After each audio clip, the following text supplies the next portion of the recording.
साप्ताहिक कार्यक्रमामध्ये. मी आता सध्या गिरिराज स्वामी महाराजांचं एक पुस्तक वाचन करतोय. प्रभुपाद मैं आपके लिए एक मंदिर बनवूंगा. त्याच्यात प्रभुपाद अमेरिकेत प्रचार केल्यानंतर भारतात आले आणि भारतात आल्यानंतर त्यांनी भारतीय लोकांना विशेष अनुग्रह केलेला आहे. भारतीय लोक एवढे सिरियसली कोणत्या गोष्टी घेत नाहीत. ते अर्धे हळकुंड आहेत. असं दाखवतात की सगळ्या जगाचं ज्ञान आम्हालाच आहे, पण काहीच नसतंय. तर प्रभुपादाने हा श्लोक म्हटला, भारत भूमीते होईल यार मनुष्य जन्म यार, जन्म सार्थक करी परोपकार. भारत भूमीते जन्म यार म्हणजे ज्याचा भारतात जन्म झाला आहे, काय जन्म यार, जन्म सार्थक करी परोपकार. त्याने जन्माचा सार्थक केलं पाहिजे आणि परोपकार केला पाहिजे. चैतन्य महाप्रभूंचा हा श्लोक चैतन्य चरितामृतून ते उद्धृत करतात. 2 उपदेश देतात. एक तर पहिले स्वतःचं सार्थक केलं पाहिजे आणि नंतर परोपकार केलं पाहिजे. जसं आपल्या घरामध्ये डबा भरलेला असेल तर आपला डबा भरल्यानंतर एक्स्ट्रा जे होते ते वाटायचे. लाडू उदाहरणार्थ, किंवा आपल्याकडे जे काही आता समजा टाकीची जी केवढी कॅपॅसिटी आहे तेवढं पाणी भरल्यानंतर ते उतू जातं. तसंच आपल्याला शिकवतात की आपल्याला जी भक्ती भेटलेली ती भक्ती तर करायची, पण त्याबरोबर आपण नाही का ती दुसऱ्याला वितरित केली पाहिजे. आणि परोपकार करणं तर 3 लेवलला आहे. दान देऊन किंवा विद्या देऊन किंवा मानसिक किंवा शारीरिक स्तरावर तुम्ही काही ना काही गुरु भगवंतासाठी, विशेष करून जे कृष्ण भक्तीचा प्रचार आहे, भगवद्गीतेचा प्रचार आहे, तो केला पाहिजे. सगळेजण जीवन जगतात. जीवन जगणं ही काही महत्त्वाची गोष्ट नाही, पण तुम्ही कोणासाठी कसे जगता हा खूप महत्त्वाचा विषय. आणि अख्खं आपलं आयुष्य परिवारासाठी, संसारासाठी निघून जाते, समाजासाठी निघून जाते. पण आपल्या हातासाठी कधी विचार केला की आपण भगवंतासाठी किती प्रयत्न केले किंवा भगवत भक्तीच्या प्रचारासाठी किती केलेले आहे, ते महत्त्वाचं. कारण भगवंत गीतेमध्ये म्हणतात, मला ब्रह्मचारी, संन्यासी, वानप्रस्थ, ग्रस्त, ब्राह्मण, क्षत्रिय, वैश्य, शूद्र कोणी प्रिय नाही.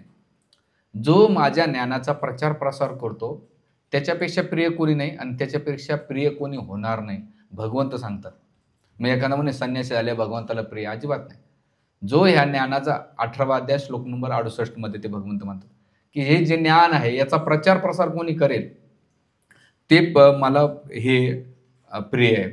म्हणून अशा भारतभूमीमध्ये घेतल्यानंतर, कारण ही भारतभूमी काय आहे, ज्ञानभूमी आहे, तपोभूमी आहे आणि दानभूमी आहे. ही कशी ज्ञानभूमी, ह्या भूमीमध्ये जसं तुम्ही विदेशामध्ये जाता तिथं सगळं भोग आहे, ज्ञान काही नाही. सगळा पोट भरायचं नॉलेज दिलं जातं तुम्हाला, पण आत्म्याबद्दल किंवा भगवंताबद्दल किंवा सृष्टीबद्दल, कर्मकाळाबद्दल काही ज्ञान देत नाही. दुसरं आहे तपभूमी, तिथं भोगभूमी आहे. सगळीकडे इंद्रियतृप्ती प्रचुर मात्रामध्ये, पशुवत जीवन जगतात, आहार निद्रा भय मिळतो. पण इथं तपोभूमी आहे. आपल्या रक्तात जन्मातच आपल्याला तप करण्यासाठी व्रत, उपास, दान, त्याच्यानंतर तीर्थयात्रा, किंवा आपल्याला आपल्या ऋषीमुनींना, साधू संतांनी तपच सांगितलेलं आहे. आणि हे करीत असताना दानभूमी. दानभूमी का? कारण इथे ह्या भूमीला देवता गुणगान करतात की जे स्वर्गात दान, आता स्वर्गात दान करणे सगळे पैशावाले, तिथं कोणाला दान करणार. पण ह्या जगामध्ये दानाचं महत्त्व सांगितलेलं. म्हणून आजचं प्रवचन असं असणार टॉपिक की दान का करायचं, कोणाला करायचं आणि कोणाला केल्यानंतर काय फायदा होतो आणि कोणाला नाही, कोणाला केल्यानंतर नुकसान होतंय. बऱ्याच वेळा आपण दान धर्म करतो पण त्या दानाचा दुरुपयोग तर होत नाही. ह्या सगळ्या प्रश्नाची उत्तरं आजच्या आपण या प्रवचनात समजून घेऊ. तर पहिली गोष्ट, आपलं कर्तव्य काय, आपली जिम्मेदारी. कर्तव्य आणि जिम्मेदारी मधला फरक आहे. कर्तव्य म्हणजे जसं आपण शाळेमध्ये कॉलेजमध्ये जाऊन टीचिंग करतो, हे आपलं कर्तव्य, कारण सॅलरी भेटतो. परिवारामध्ये बायको, नवरा, मुलं, आई वडील, बहीण वडील, ही जिम्मेदारी आहे माझी. तसंच आपण ड्युटीच्या ठिकाणी ड्युटी केली आणि फॅमिलीच्या ठिकाणी रिस्पॉन्सिबिलिटी घेतली तर ते व्यवस्थित होतं. तसंच आपल्याला ड्युटी नाही करायची अध्यात्मामध्ये. अध्यात्मामध्ये काय करायची, जिम्मेदारी घ्यायची. जेव्हा आपण जिम्मेदारी घेऊ, का बरं जिम्मेदारी कधी व्यक्ती घेतो माहिती का, ते जो आपलं मानतो तेव्हा जिम्मेदारी घेतो. नाहीतर आपलं नाही म्हटलं तर आपण काय करतो, ड्युटी करत चालतो. तर म्हणून इथे आपल्याला हे जर पाहिलं तर याला स्वर्ग हे भोगभूमी आणि त्यागभूमी आणि कर्माची भूमी असल्यामुळे इथे आपण जे काही करू त्याच्यावर आपलं पुढचं गंतव्य किंवा आपली गती, सद्गती, अधोगती ठरलेली आहे. म्हणून इथे आपल्याला भारतीय लोक जसं पैसे कमवायचे त्यांना कळते, कमवतात पण काही खर्च बी करतात, काही एवढं चिकट राहतात की देत नाहीत. म्हणून शास्त्र आपल्याला सांगतात की लोकांच्या जीवनाचे सिद्धांत, एकदा एक गौर गोपाल एका प्रवचनात सांगत होते, म्हणजे ते खूप फेमस होण्याच्या पहिले ते 2 सिद्धांत सांगतात. ते म्हणतात एक आईस्क्रीमचे सिद्धांत आणि एक अगरबत्तीचा सिद्धांत. ते म्हणतात आईस्क्रीमचा सिद्धांत काय आहे की ती संपत्ती भोग करा स्वतःसाठी, आणि स्वार्थी उरतं. त्याचा एकच भाव असतो, ईश्वर होम भोगी बलवान सुखी. मी ईश्वर आहे, मी भोगी आहे आणि मी सुखी राहावा, या जगातले सगळे दुःखी झाले तरी चालेल. म्हणजे त्याची मूर्ती कशी असते, माझंच आहे पण दुसऱ्याचं ते पण माझंच आहे. याला म्हणतात स्वार्थी किंवा भोगवृत्तीचा व्यक्ती. पण निस्वार्थ किंवा त्यागाचं वृत्ती काय, माझं काहीच नाही आणि जे माझं आहे ते तो दुसऱ्यासाठी वितरित करतो. म्हणून अशा याला म्हणतात आईस्क्रीम तत्व. आईस्क्रीम काय आहे, जर तुम्ही कधी खायला गेले आणि ती जर नाही खाल्ली ती वितळून जाते, ती कोणाचा उपयोग नाही. तसंच आपलं जीवन भोगासाठी आहे आणि भोग भोगलं तर याचा स्वतःपुरता तेवढा फायदा होईल पण नंतरच्या जन्मानंतर त्याला नुकसान होतं. म्हणून एका शास्त्रामध्ये एक श्लोक म्हटलेला आहे की दानम न दीयते दरिद्रम, दानम न दरिद्र आणि म्हणजे दान न दिल्याने दरिद्र तर बघतो, आणि दरिद्र आले की नरकात जातो, नरकातून पुन्हा आलं तर काय होतं, पुन्हा दरिद्र्यामध्ये पडतो आणि मग दरिद्रात पडला की पुन्हा त्याच्याकडून दान कधीच होत नाही. मग त्या पुढच्या लाईनमध्ये ते म्हणतात दानम ददेती स्वर्गम म्हणजे सुखम, आणि मग त्याला सुख भेटतंय, म्हणजे ह्या जगात बी सुख भेटते आणि स्वर्गात बी सुख भेटते. तर अशा प्रकारे हे जे भोगभूमी आहे, म्हणून इथे आपल्याला मेणबत्तीचा सिद्धांत किंवा अगरबत्तीचा सिद्धांत आहे. अगरबत्ती काय करते, स्वतः जळते आणि दुसऱ्याला सुगंध देते. मेणबत्ती काय करते, स्वतः जळते, अंधकारात राहते व दुसऱ्याला प्रकाश देते. तसंच एक निस्वार्थी व्यक्तीचं काय की स्वतःसाठी न जगता तो दुसऱ्यासाठी जेव्हा जगतो, त्यामुळे ती मेणबत्ती अगरबत्ती देवारात लागल्या जाते. आईस्क्रीम कोणी देवारात ठेवत नाही. तर दिवा आणि अगरबत्ती का ठेवतात, कारण ते दुसऱ्यासाठी चालतं, म्हणून ती भगवंताला प्रिय. मी कधी कधी बोर्ड बघतो ना, जो आवडे सर्वांना तोच आवडे देवाला. तर कधी कधी म्हणा प्रभूजी आम्हाला सगळे देव भक्त आठव, म्हणलं कधीच नाही, लोक आवडे ते वाक्य ऐकलं ना, जो आवडे सर्वांना तोच आवडे देवाला, म्हणजे अवघड आहे म्हटलं. तर इथे सगळ्यात महत्त्वाचा मुद्दा आहे की निस्वार्थी भावनेने जेव्हा आपण सिद्धांत जेव्हा फॉलो करतो, त्या सिद्धांताचं काय होतंय आपल्याला नाही होते. म्हणून एक वेदांमध्ये एक श्लोक म्हटलेला आहे, उदारचरिती त्यागी याचिती कृपण अधिकम एको धन तत्व प्राण अन्य प्राणस्तो तो धनम. म्हणजे उदार चरित्र त्यागी, उदार व्यक्ती आहे ना तो त्याग करत राहतो. यचित कृपानो अधिक एको धनम.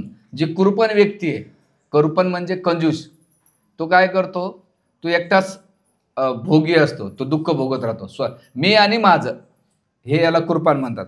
तो प्राण अन्य प्राणस्तो धनम, म्हणजे त्याच्यामध्ये सगळ्या दोघांनाही प्राण आहे. सगळ्यात जास्त प्राण कोणाचा असेल ना, आता इथं साधू असो का ग्रस्त असो कोणी असो, सगळ्यात जास्त जीव कोणाचा असो माहिती आहे, पैशामध्ये असतो. बघा रस्त्यानं गाडीत कधी बसलोत ना, लोकांनी खूप श्रीमंत राहतात पण त्यांच्या पाकिटमधून पर्समधून भिकाऱ्याला 5 रुपये द्यायचं म्हणलं तरी ते असे करतात, धटकारतात.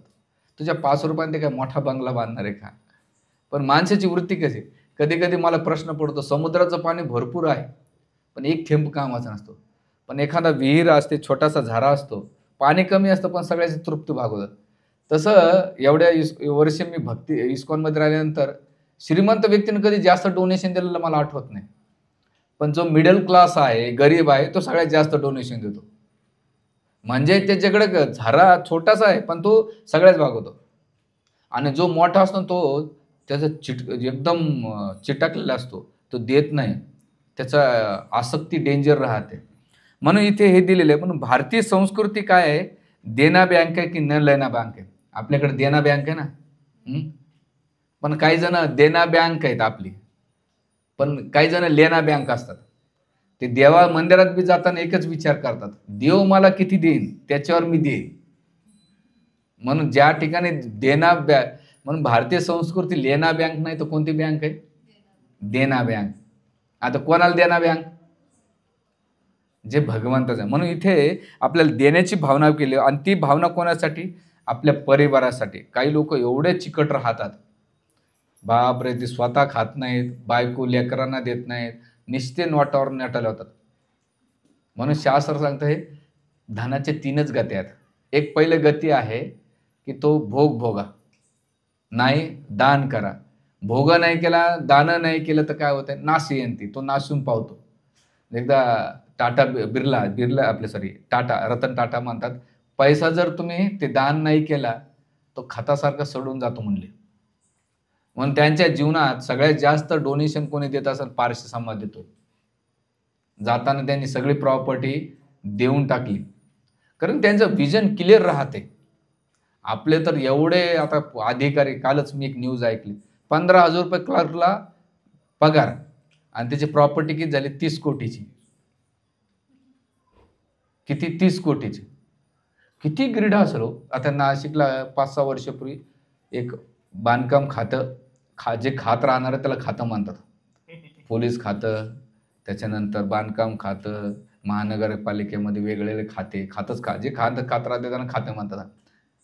त्याची प्रॉपर्टी किती निघाली, नाशिकमध्ये 3 फ्लॅट, पुण्यामध्ये 2, जळगावला त्यांनी 25 एकर जमीन, 2 फ्लॅट, 5-6 बँकेमध्ये त्याने लॉकर्समध्ये कमीत कमी 450 कोटी रुपयाची प्रॉपर्टी सापडली. सासू सासरे, आई वडील, बहीण भावंड, नातेवाईकाचे इकडं तिकडं तिकडं. आणि एक कोणीतरी तो अधिकाऱ्याला नडला किंवा कोणीतरी नडला, सगळं जेवढं त्यानं जमा केलं. बरं, मला कधी कधी नवल वाटतंय की बायका बी किती ग्रीडी असते ना. नवरा चूक करतोय पण त्याला सांगत नाही की तू चुकीचा वागतोयस. आता मुंबईमध्ये लेटेस्टमध्ये घटना झाली, नवरा पैसे आणायचा, बायको सांगून समजून नाही कंट्रोलून तिने सुसाईड करून घेतली की हां ऐकलं असेल ते, सुसाईड करून घेतलं की मला माझ्या मुलांना वाममार्गाचा पैसा नको. त्यानं रोजचे कितीतरी पैसे कमवायचे. म्हणजे किती ग्रीड आहे. म्हणून 3 जे नरकाचे द्वार सांगले ना, काम, क्रोध आणि लोभ. काम वासना कशी आहे, थोडीशी इंद्रियतृप्ती झाली की शांत होऊन जातं माणूस. क्रोध भडास काढले की शांत होतं. पण या दोन्हीच्या पेक्षा डेंजरस आहे लोभ. तो थांबतच नाही. म्हणजे तो शेवटपर्यंत जमा करत राहतो. एवढा जमा करतो की त्याची गणता नाही. कितीतरी लोक पाहिलेले आहेत. म्हणून इथे सगळ्यात महत्त्वाचं की आपला धर्म आहे ना, सगळ्यात महत्त्वाचं परिवारासाठी, धर्मासाठी, समाजासाठी, राष्ट्रासाठी आपण नाही का, आणि विशेष करून भगवंतासाठी दान केलं पाहिजे. आणि हे मेणबत्तीचा किंवा अगरबत्तीचा सिद्धांत आहे. तेव्हा आपण भगवंताला, अगरबत्ती जशी देवारात लावले जाते तसंच व्यक्ती दान करणाऱ्या व्यक्तीचं गुणगान केलं जातं. जेवढं घेणार आहे त्याचं गुणगान नाही, देणाऱ्याचं गुणगान केलं जातं. इथे बरं दानच नाही तर काही लोकांनी आपल्या जीवनातलं सर्व काही दान दिलं. आता बघा, जवान असतात ते आपलं शरीर दान करतात देशासाठी. साधू संत धर्मासाठी दान करतात. समाजसेवी व्यक्ती समाजासाठी आपलं जीवन नवचार करतात. बरं, आपल्याला देशासाठी बी शक्य नाही, समाजासाठी, धर्मासाठी नाही. आपल्याकडे जे काही लक्ष्मी आहे ते तर केलं पाहिजे. मग शास्त्रामध्ये 3 उदाहरण दिलेले, 4, की दधीच मुनीने स्वतःचं शरीर दान केलं. देवताने सांगितलं की आम्हाला वत्रासुराचा वध करायला तुमची हाडं पाहिजे. आणि तिथं चांगलं डिस्कशन आहे की बाबा शरीर नश्वर आहे, या जगातलं प्राण्याचे चामड्या कामाला येतात, हाडं कामाला येतात, मांस कामाला येतं, सगळ्या गोष्टी कामाला. माणसाचं काय कामाला येते? काहीच नाही. 2-3 तास झाले की ते सडून जातं, वास येतं. लोक घरातले सुद्धा थांबत नाहीत, परफ्यूम मारतात, अगरबत्त्या लावतात. कधी मी सकाळी ब्रश करतो ना, मी कधी कधी विचार करतो, यार आपल्या तोंडाचा एवढा आपल्यालाच घाण वास येतो, तर लोकांच्या किती, म्हणजे शरीर किती घाणेरडं असं ना आपलं. तर हे शरीर काय एक दिवस होतं. मग दधीच म्हणून देऊन टाकलं. बली महाराजांनी काय केलं, सगळ्या 3 लोकांचं राज्य देऊन टाकलं त्यांना. आणि त्यांचे गुरु सांगत होते की हे भगवान विष्णू आहे, देऊ नका. नाही म्हणले, भगवान विष्णू येतात ना, नदीचं पाणी जसं नदीला होतं तसं मी भगवंताला अर्पण करतो. आणि बली महाराज आज बी त्यांचं गुणगान केलं जाते. दधीची मुनीचं आज बी भागवतामध्ये आपलं कोणाचं नाव येते, आपल्या जर किती आले किती गेले कोणाचं नाव. त्याच्यानंतर सत्य हरिश्चंद्र, त्यांची स्टोरी मध्ये सगळं काही दिलं. शेवटी आपल्या मुलाला अंत्यसंस्कार करायच्या पत्नीला सांगितलं काहीतरी घेऊन ये, तरच देतो करतो. म्हणजे त्या किती आधीन होते, सगळं देऊन टाकलं. त्याच्यानंतर महाराज युधिष्ठिर जेव्हा वनवासात होते, 13 वर्ष वनवास, त्यांच्यासोबत 60,000 ब्राह्मण असायचे. 60,000 ब्राह्मणाला रोज भोजन करायचे, नंतर ते खावलं. तर एक दिवस युधिष्ठिर महाराजला प्रश्न पडला की एवढं भोजन कसं करायचं. मग ते धौम्य ऋषी त्यांना गायडन्स करायचे होते. आणि मग त्यावेळेस त्यांनी जे सूर्यदेवताची उपासना केली आणि त्यांनी अक्षय पात्र दिलं. जोपर्यंत द्रौपदी शेवटचा घास खाणार नाही तोपर्यंत अन्न देत राहील. आणि अशा प्रकारे 12 वर्षे त्यांचं पोषण केलं. कौशल्या माताचे पर्सनल नाही का गुरुकुल होतं. मग तिच्या जे काही राजकोषातून तिचा जो वाटा असायचा त्या वाट्यातून ती काय करायची, ब्राह्मणांना आणि गुरुकुल चालवायची, विद्यासाठी दान करायची. छत्रपती शिवाजी महाराज आपले आराध्य दैवत महाराष्ट्राचं सगळ्यांचंच, ते त्यांच्या जे काही लक्ष्मी असायचं वाट्यातनं तर ते दान धर्म करायचे. विशेष करून गायीसाठी ज्ञान देण्यासाठी. त्यांच्या चरित्रामध्ये शककर्ता शिवराया म्हणून त्यांच्या लेखनामध्ये वर्णन आहे. तर ह्या लोकांनी काय केले, सर्व काही दिलेले आणि सगळ्यात शेवटी आपल्याला बघितलं की ब्राह्मणाला दिलं पाहिजे. तर इस्कॉनमध्ये आता हे जे दान आहे ते म्हणतात बुवा आम्ही इस्कॉनमध्ये, तर इस्कॉनमध्ये 3 गोष्टी केल्या जातात. एक तर फूड फॉर लाईफ, अक्षय पात्र आहे किंवा फूड फॉर लाईफ, ते अन्नदानासाठी कंटिन्यू केलं जाते. म्हणून शास्त्रामध्ये सगळ्यात मोठं दान कोणतं सांगितलेलं आहे, अन्नदान सांगितलेलं आहे. त्या अन्नदान कंटिन्यू व्हावं. जेव्हा दुसऱ्याच्या मुखामध्ये घास दिला जातो त्याचे आशीर्वाद तुम्हाला आणि कृपा, भगवंताची कृपा आणि जे प्रसाद घेतात त्यांचे आशीर्वाद त्याला प्राप्त होतात. म्हणून आपण हे केलं पाहिजे. म्हणून जसं तुम्ही ऐकले असेल कल्याण सुंदरम म्हणून, आता हे मोठे हे लोक आहेत ना करतात पण यांचं नाव कोणी मीडियामध्ये घेत नाही. साऊथ इंडियनमध्ये कल्याण सुंदरम आहे. त्यांनी 30 वर्षाचे शिक्षक होते. त्यांनी सगळा पगार 30 वर्षाचा सगळा पगार नाही काय शाळेला डोनेशन देऊन टाकलं. म्हणजे जेवढा पगार आला तेवढा पगार ते देऊन टाकलं. का बरं, की या मुलांना शिक्षण भेटलं पाहिजे. मीडियामध्ये फालतू लोकांचे नाव खूप येतात पण कल्याण सुंदरम तुम्ही पहिल्यांदा ऐकले असेल. तर म्हणून तुम्ही घरी गेलात ना यूट्यूबला टाका किंवा गुगलला टाका कल्याण सुंदरम आहे कोण, तेव्हा तुम्हाला कळेल की ती व्यक्ती काय. म्हणून इथे जसं आपण श्वास घेतो आणि घेतो आणि देतो तसं आपलं जीवन चालतं आहे. तसं जीवनाची परिचय घेणे आणि देणे. आपण घेतलं पाहिजे, आपलं जे काही कमवलं पाहिजे आणि तेवढं दिलं पण पाहिजे. म्हणून वैदिक काळामध्ये ब्राह्मणाला खूप दान द्यायचे. तर ब्राह्मण साठवत नव्हते. ते काय करायचे, जेवढं यायचं तेवढं दान करायचे. कलियुगामध्ये कसं आहे, येऊ द्या, जमा होते, नुसतं देण्याचं कोणाचीच आसक्ती जात नाही. म्हणून कलियुगात, म्हणून भगवंत इथे आपल्याला यज्ञाचा अर्थ आहे लेनदेन. जसं तुम्ही यज्ञामध्ये पुरोहित असतो, पुरोहित या शब्दाचा अर्थ काय, जो दुसऱ्याचं हित करतो. तर तुम्ही यज्ञ करून घेता आणि त्याला दक्षिणा नाही दिली तर यज्ञ सफल होत नाही. तसंच धार्मिक कार्यामध्ये जेव्हा आपण दान देतो त्याचं फळ भेटतंय. जर नाही दान दिलं तर त्याचं फळ भेटत नाही, शास्त्र आपल्याला इथं सांगतं. म्हणून भारतभूमी चंदनभूमी नाही आहे, तर वंदनभूमी आहे. आणि आपलं कार्य हे भोगीसाठी नाही, तर भोगी नाही, योगी नाही, तो उपयोगी आलं पाहिजे. आपलं काय आलं पाहिजे ना, हमें भोगी बनना है ना योगी बनना है, हमें क्या बनना है, उपयोगी बनना है. भोगी म्हणजे सगळं भोगायचं आणि योगी म्हणजे सगळं त्याग करायचा. पण उपयोगी म्हणजे जे काही तुमच्याकडे आहे ते, जर तुम्ही म्हणता पूर्वी माझ्याकडे धन नाही, हरकत नाही, चला तुमचं शरीर आहे, तुम्ही शरीर जावं, तुम्हाला शरीर बी नाही, मन तर आहे, मन तर द्या, मन वाचा. बरं मन बी नाही तर काय वाचा तर द्या, काही ना काही तुमच्या प्रकारे द्या, असं दिलंच पाहिजे नाही. मग असं जर आपण केलं तर याच्यामुळं काय होतंय, आपण जो मेणबत्तीचा सिद्धांत आहे, अगरबत्तीचा सिद्धांत तो फॉलो करतो. आणि जर ते नाही दिलं तर केवळ आपण काय करतो, आईस्क्रीमचा सिद्धांत फॉलो करतो. म्हणून शास्त्र इथं आपल्याला सांगतं की अनुकूल विध देयम यथा पुरोहित चित्त हरी. म्हणजे अनुकूल विधीमध्ये जर तुम्ही दान दिलं तर त्याच्यामध्ये ते धन टिकून राहत आहे. पण प्रतिकूल विध देयम यथ सर्व हरितशी. जर तुम्ही प्रतिकूल परिस्थिती नाही दिलं ते तर कोणीतरी तुमच्याकडून हारून घेऊन जाणार आहे धन. लक्षात आलं तुमच्या? जेव्हा तुम्हाला अनुकूल विधी आहे त्यावेळेस नाही दिलं तर तसं राहणार, पण तुम्ही दिलं तर तो सगळ्याला फायदा आहे.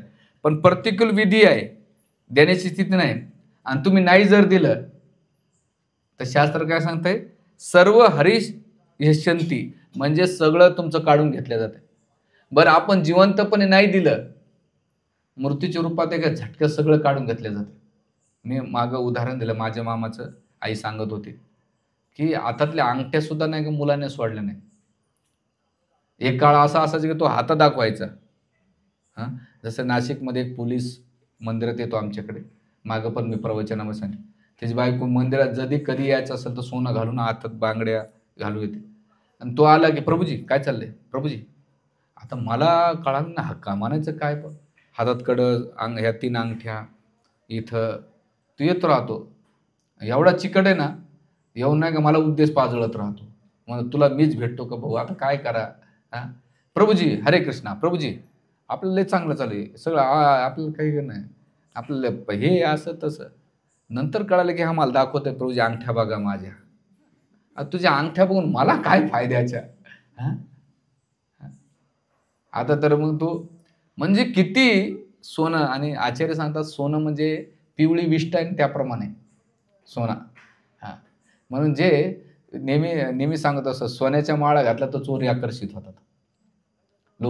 परिवारात लोक ईर्ष्या करतात, द्वेष करतात. अरे किती पैसा, सोनं घालून फिरतात. पण तुळशीच्या माळा घातल्या तर भगवंत आकर्षित होतात. हां. पण आपलं तुळशीच्या माळा कमी आणि सोन्याच्या माळ्याच्या आकर्षित होते. तर इथे महत्त्वाचं की आपल्याला ग्रस्त धर्मामध्ये दिलेलं आहे.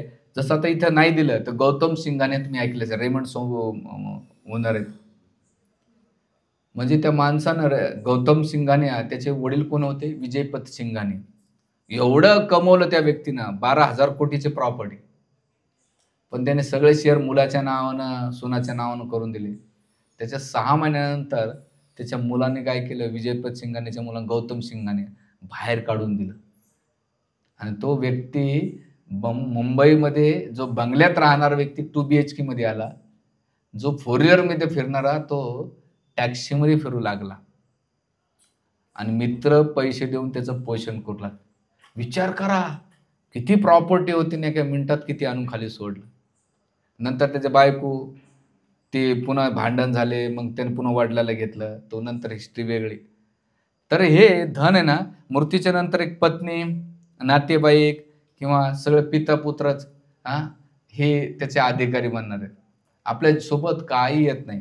तर म्हणतात नवरा गेला पण ती पत्नी बी मरमर करते, जमा करते. ती गेल्यानंतर सुना तिच्यावर मजा मारतात त्या पैशावर. सुनाला वाटतं की म्हणजे काय होतंय ह्या जगातलं मला कधी-कधी वाटतंय, की धीरूभाई अंबानीचा जो ग्रुप आहे, पहिले धीरूभाई अंबानी ग्रुपचे ओनर होते. ते गेल्यानंतर त्यांचे 2 पुत्र अनिल अंबानी, मुकेश अंबानी. ते 50-60 वर्ष केले. त्याच्यानंतर आता त्यांचे मुलं आले. म्हणजे प्रॉपर्टी जागेवरच राहतात, ओनर बदलत राहतात. म्हणजे आपण नाही कधी-कधी मला प्रश्न पडतो, की लोक एवढे मरमर करतात की असं वाटतं की 100-200 वर्ष जगणार आहेत आणि सोबत बंगल्या, गाडी घेऊन जाणार आहेत. आजचं वर्तमान काळात नाही का तुम्ही सुखानं जगत सुद्धा नाहीत. 24 तास काम, 18-18 घंटे काम करणारे पाहिले लोक मी. 16-16 घंटे काम करणारे पाहिले. म्हणजे ते किती याच्यामध्ये असतील, भ्रमात असतील की आपण हे सगळं घेऊन जाणार. पण मृत्यूचा एक झटका आला ना, काही बघत नाही मृत्यू, सगळं घेऊन जातो. म्हणून ग्रस्तासाठी 3 गोष्टी नियम कर्मानुसार सांगितलेल्या. एक म्हणजे यज्ञ, दान आणि नियत कर्म त्याने कार्य केलं पाहिजे. यज्ञ कोणता? विवाह संस्काराचा. दान आणि दुसरं कर्म. कर्म म्हणजे ईश्वराचे. तर हे केलं तर याच्यामुळं काय भगवंताच्या कृपेने आपल्याला भेटले. आता जन्मातच तुम्ही काही घेऊन आले का? आपल्याला ईश्वराच्या कृपेने धन भेटलं, प्रसिद्धी भेटली, शक्ती भेटलं, ज्ञान भेटलं, सौंदर्य भेटले, मान सन्मान भेटलं, ईश्वराच्या कृपेने भेटले.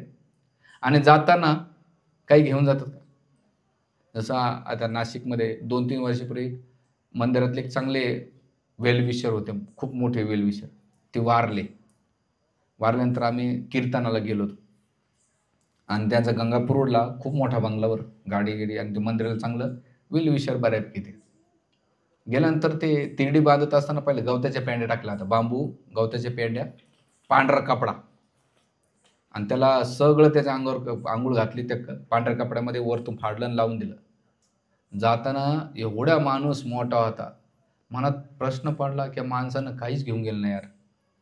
सगळे लोक बघतात, ऐकतात, पण पश्चिती न पश्चिती काहीच फरक पडत नाही. एकदम असे त्यांना असं वाटतं नाही हे मारणार आहे, मी मारणार नाही. म्हणून इथे गडबड आहे. तर असं तर भगवंतानं आपल्याला जे दिले ते हिंदुत्वासाठी नाही दिले, तर ते भगवंताच्या सेवेसाठी दिले. जसं गव्हर्नमेंट अधिकारी काय करतो, त्यांनी गव्हर्नमेंटचं काम केलं पाहिजे. जर गव्हर्नमेंटचं काम न करता इंद्रतृप्तीत लागलं तर काय होईल? गव्हर्नमेंट काढून घेईल. तसं ईश्वरानं आपल्याला जे काही दिलंय भगवंताने ते त्यांच्या सेवेसाठी दिले. तर दान का करायचं हा प्रश्न आहे. तर पहिली गोष्ट म्हणजे दानाचा पहिला लाभ आहे अनासक्ती निर्माण करणं. जी आपली आसक्ती आहे ती दिलं पाहिजे. तुम्ही म्हणून लहानपणापासून आपल्याकडे गल्ला मुलांना शिकवतात, की दान देत राहा. जे आताच मी लेटेस्टमध्ये एक आर्टिकल वाचला. जे मुलं स्ट्रगलमधून येतात ना, तर भविष्यामध्ये त्यांना स्ट्रगल कधी प्रभाव पडत नाही. आणि जे आई-वडील त्यांना मुलांना दान करायचं शिकवतात, ते भविष्यामध्ये त्यांना कमी पडत नाही आणि ते कोणाला कमी पडू देत नाही. दुसरा गुण सांग. तिसरा ते म्हणतात, की नातेवाईकांच्या प्रती लहानपणापासून आई-वडिलांनी आदर केला आणि मुलांनी केला, तर ते फ्युचरमध्ये सगळ्यांसाठी आदर करतात. ते म्हणतात, की लहान वयात तुम्ही ज्या गोष्टी शिकवता म्हणून आमच्या मंदिरामध्ये एक व्यक्ती आहे. तो दररोज दर्शनाला ₹1 त्याच्या नातवाच्या हातात देतो. 1 का ₹2च देतो, जास्त नाही. पण डेली टाकतो. तुम्ही कधी गुरुद्वारात गेलात ना, गुरुद्वारात, ते कधीच फुकट दर्शन घेत नाहीत. पहिले माथा टेकायच्या पहिले दक्षिणा टाकतात, नंतर माथा ठेवतात. आपल्या महाराष्ट्रामध्ये तर लय भारी आहेत लोकं. त्या देवाला हळद-कुंकू लावलं, परेशान केलंय. आता राखी पौर्णिमेचा एक व्हिडिओ पाहिला. भाऊ गेला बहिणीच्या घरी. ती बिचारी ओवाळायला सगळं तयारी केलं. त्या भावाने खिशातून काही ₹50 आणि ₹20 काढले. तिला राग आला आणि असे रागाच्या भरात कुंकू लावत होते. म्हणजे पहिले तिचं असं प्रेम उफाळलं होतं, पण जसं तिच्या हातातले 50 आणि ₹100 पाहिले, तिचा संताप झाला. अरे, आता राखी बांधू का नको? म्हणजे इथं काय दान दिल्याने काय होतं, अनासक्ती निर्माण होते आपली. हे बाबा गंगेचं पाणी गरम वगैरे, दिवा मी जसा सूर्यचंद्राला अर्पण करतो तसं. दुसरी गोष्ट म्हणजे हृदयात पवित्रता किंवा शुद्धीकरण होते. आपलं कोणाच्या प्रती जे ऋण आहे, आसक्ती आहे, ते बघा दिल्यानं हलकं होतं मनुष्य. आमच्या गावामध्ये एक भगवान नावाची व्यक्ती होती. खूप मोठ्या घरातले होते. थोडेसे येडसर होते म्हणजे भोळेपणा होते काही एवढं. मग त्याच्या पुतण्याने त्यांना आपलं सांभाळलं. शेवटी 2-3 महिने ते बेडवर पडले तर त्यांचा प्राण जात नव्हता. मग ते घरातले लोकं गेले. म्हणले, आमच्या काकाचा प्राण जात नाही, खूप तडफतं, काय करावं?" तर म्हणले, "एक काम करा, पहिले ज्वारीसारखे हायब्रिड नावाचे एक प्रकार आहे ज्वारीमध्येच. तर त्याच्या 2 थैल्या आणि म्हणते तुम्ही ते गरिबांना वाटा." मग आता त्याने त्या 2 गोण्या ओपन केल्या आणि हाताने नाही का ती जी हायब्रिड ज्वारी होती ती वाटली. तुम्हाला विश्वास येणार नाही, 11-11:30ला वाटलं, दुपारी 3-4 वाजता त्याने शरीर सोडलं. म्हणजे काय केलं, देण्याची आसक्ती जी होती ती मोकळी झालेली आहे. म्हणून आपल्याकडे अंत्यविधी करतात, ह्या गोष्टी करतात, त्याच्या मागचं काय, शरीराला दहन का करतात? ते म्हणतात की शरीराच्या प्रती एवढी आसक्ती, तो प्रेत पुन्हा त्या आत्म्यामध्ये त्या शरीरामध्ये आसक्त राहू नये म्हणून दहन संस्कार केले जातात. पहिलं कारण ते. दुसरं कारण या शरीराने लय पाप केले असं म्हणून जळून भस्मसात कर. विशेषकरून गरुडपुराण सांगितलं आसक्ती राहू नये या बॉडीच्या प्रती म्हणून दहन केलं जातं. ते त्याच्या मागचा प्रिन्सिपल आहे. म्हणजे शरीराच्या प्रती सुद्धा आसक्ती राहू नये, वस्तूच्या तर प्रती अजिबातच नाही. आणि म्हणून इथे तिसरं धनसंपत्ती शुद्धता होते. जेव्हा तुम्ही दान केलं ना, तुमचे ते दान नाही दिलं, तर त्याच्यामध्ये कितीतरी प्रकारचे पापं असतात. तुम्ही जॉब करतात, व्यवसाय करतात, त्याच्यामध्ये खोटं बोलणं किंवा त्याच्यामध्ये ज्या काही दोष होतं, काही जे पाप असेल त्या धनामध्ये, ते सगळं पाप त्या अशुद्धी करते. आणि ते अशुद्धी जर आपण दान देऊन नाही केलं, तर ती काय करते? 3 गोष्टीमध्ये जाते.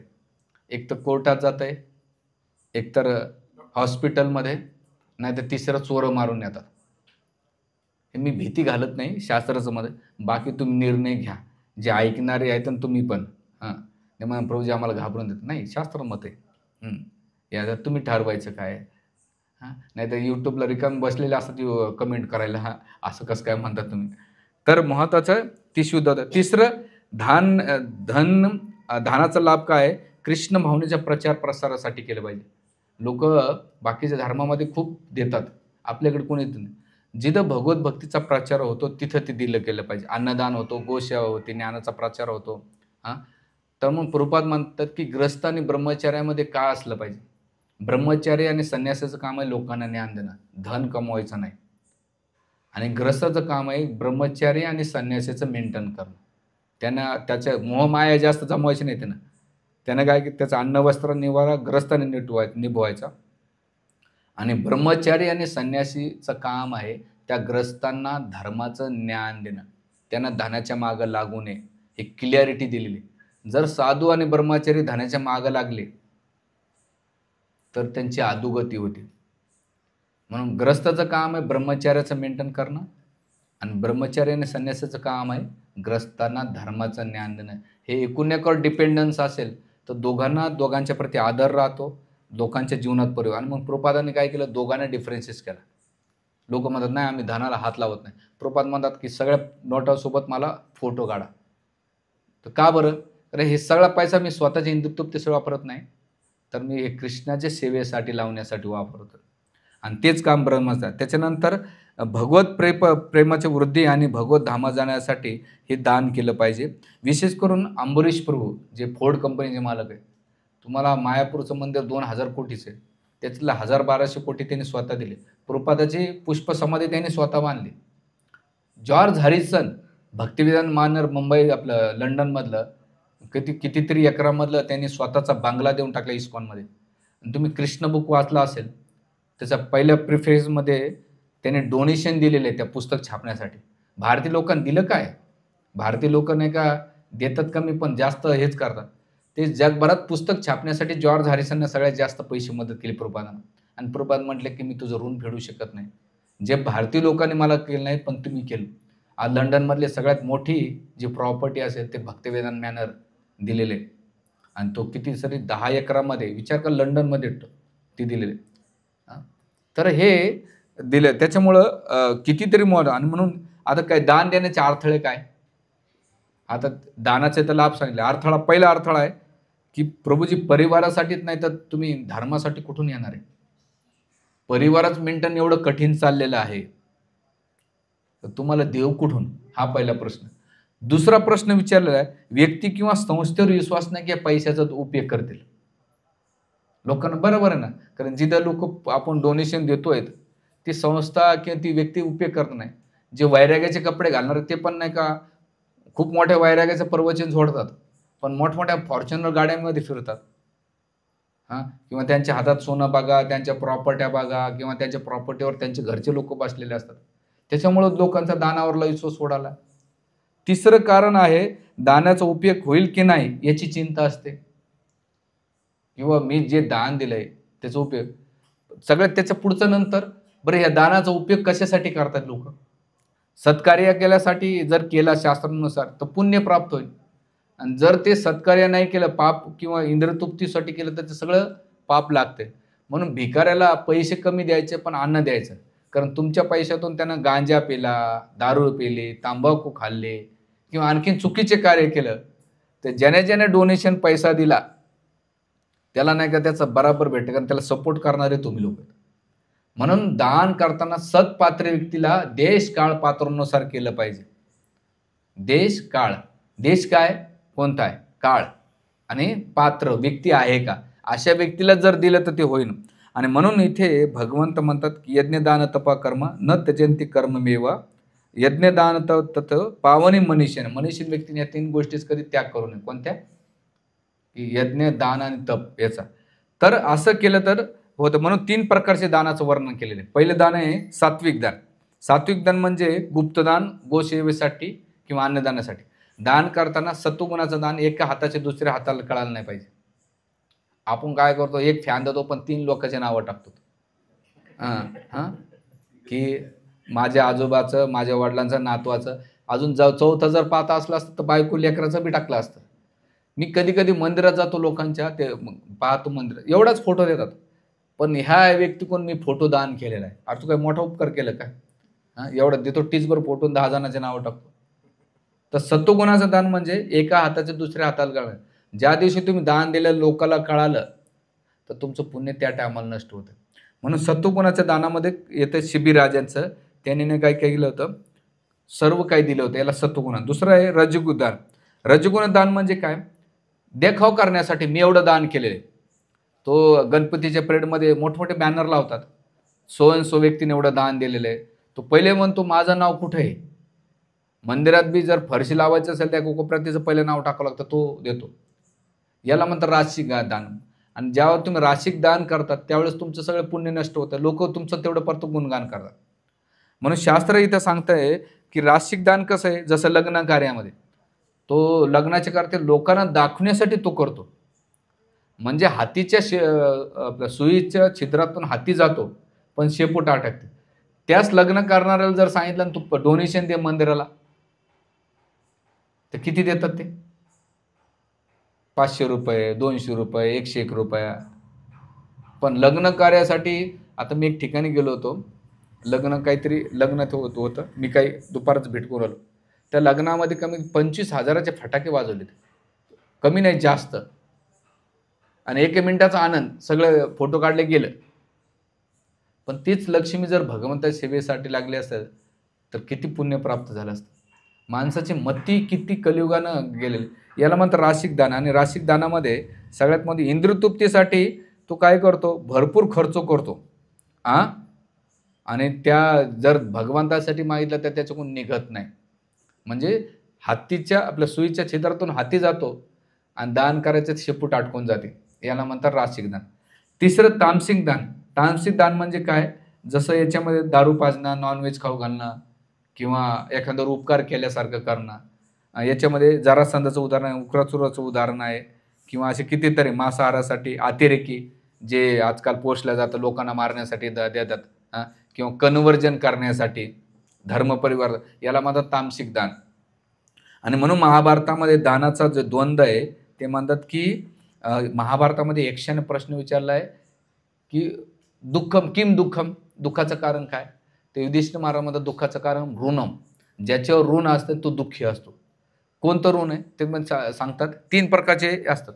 अग्नी जर पेटवला तर लगेच जुजवायचा असतो.